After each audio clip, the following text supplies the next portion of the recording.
Well, howdy, ladies and gentlemen, and welcome back to X4 with the Star Wars mod. Hope you guys have been enjoying the series, but something we're going to talk about today, a little different. I don't think a lot of people are expecting like lots of combat and our plans for moving on into enemy territory and seeing how we're going to defeat the Deathwatch. But I've been getting a lot of questions about how I manage my trade empire and stuff like that, and how I manage my stations and what's going on inside the stations and how my traders are doing this, that, and the other. And so I'm going to go over that today. I'm going to go over how I got my traders set up and the reason why I got them set up that way and how my stations operate and how they're super simple and things like that and how to actually manage the logical overview. A lot of people don't really cover that, and I'm going to be covering that today. Because I've got a personal friend that's been asking me about it. I've been getting got a comment about it, and like I've had a guy in a live chat asking about it, and I've been had that question on several Discord channels as well with viewers or people that are new to the X4 series. So we're going to cover that today, but not just that. We're also going to be talking about what's coming down the pipe for X4 Star Wars today. So I hope you guys are excited for what's to come in the X4 Star Wars and what's going to be coming in the next couple weeks and stuff like that. And yeah, let's go ahead and hop into it.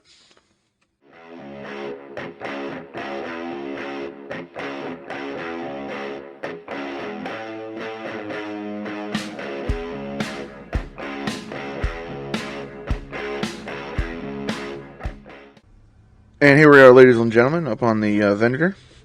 But let's just go over real quick the logistical aspect real quick before I get into talking about what's coming to the X4 Star Wars mod. Okay, so I'm just going to go with this Silicon Factory here.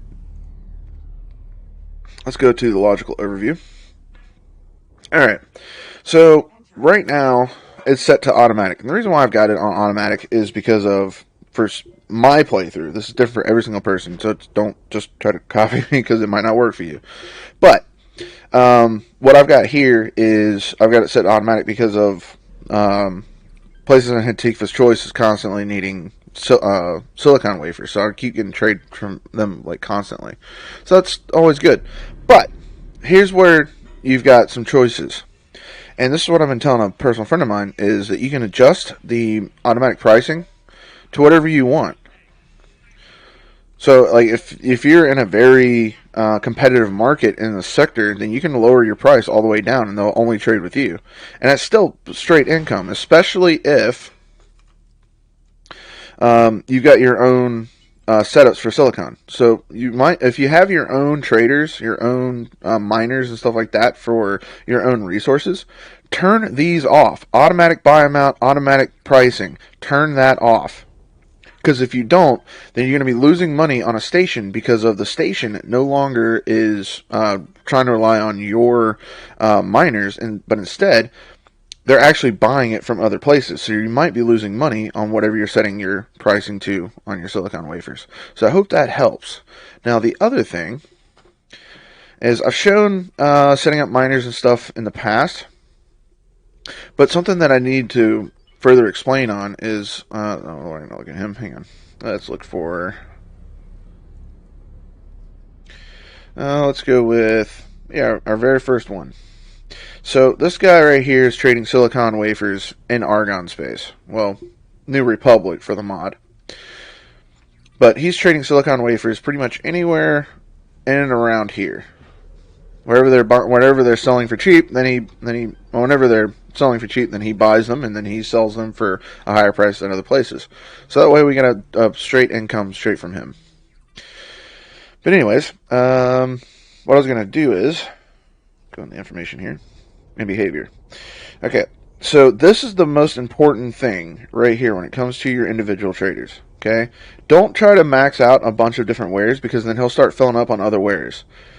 Make sure that he's only got like one, maybe two at the most, because of the more that you pile on, the more that he can actually start filling up his cargo of excess goods when he finds a different deal. So the AI can kind of break on that. But it's very important that you're looking at your anchor space. Now, while I'm talking about all of that, let's go ahead and turn all this off. And what we want is, see if we can zoom out just a little bit. No, it's not going to work. Okay. Filter settings, and add and remove wares. And we're looking for silicon wafers right there. Okay. So now we're looking at just silicon wafers. So somebody's selling silicon wafers. And it looks like in this sector here for 128, and there's a purchase for 194. So that's the reason why our trader's out here. But you need to look at what your competitive market is. So somebody's selling for 124, and I'm over here. And if we look over here, somebody's selling for 120 in this sector. So knowing where your price values are in the map, because look, there's people that are buying for 419 out here with nothing here to supply it. I mean, there is right here in the Missouri, and there is, nope, not here, it's twin. Let's look over here. And they're selling for 144 right here, memory profit 9. So knowing where your prices are when you set up your own station is pretty important, because once you know what everyone's buying and selling for, then you can adjust your prices accordingly and know where to set up your traders for their anchor space. And for those of you who are wondering how to set up the anchor space, right here, I've got it set to Morningstar 3. You just click on it, and then just click the sector that you want, click OK. And it's set. And then that'll be their main starting location, and then you can set your max distance to buy, max distance to sell, stuff like that. So I hope that answers some questions on how to manage your actual trade fleet. Hope that answers some questions. If there's more questions that you guys might have about certain aspects of stations or miners, leave me a comment down below. I'll be more than happy to answer in the next episode. Alright, now on to the big news. And I know this is going to be a quick, short, brief episode, and I'm sorry, but let's talk about some of the things that are coming down the pipe for X4 Star Wars. Alright guys, so if you guys remember from the last episode that I was showcasing some of the pictures of X4 Star Wars, stuff like that, we've got some really cool news, and I'm hoping that it's going to work.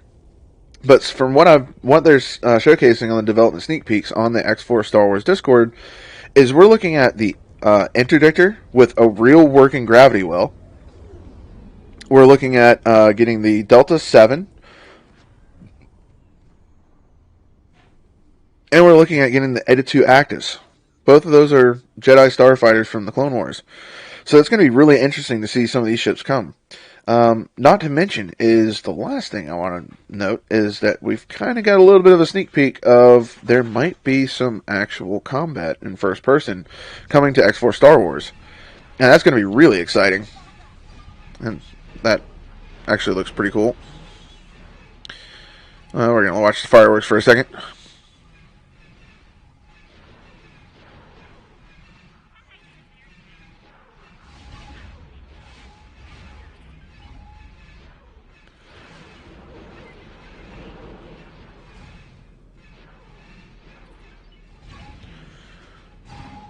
Oh, yeah. Alright, anyways. One of the new team members for the development of X4 Star Wars actually made a post in the development sneak peek section.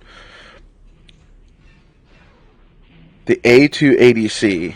Now, for those of you that don't know what that is, or if those of you guys are watching my XCOM 2 Star Wars playthrough, that is a Rebel Alliance main battle rifle.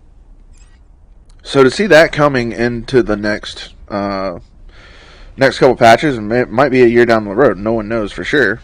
But with these new ships coming and the way that these developers want to go with the mod itself and completely changing how X4 actually plays and works, is pretty interesting. And I can't wait to see the future of X4 Star Wars with that.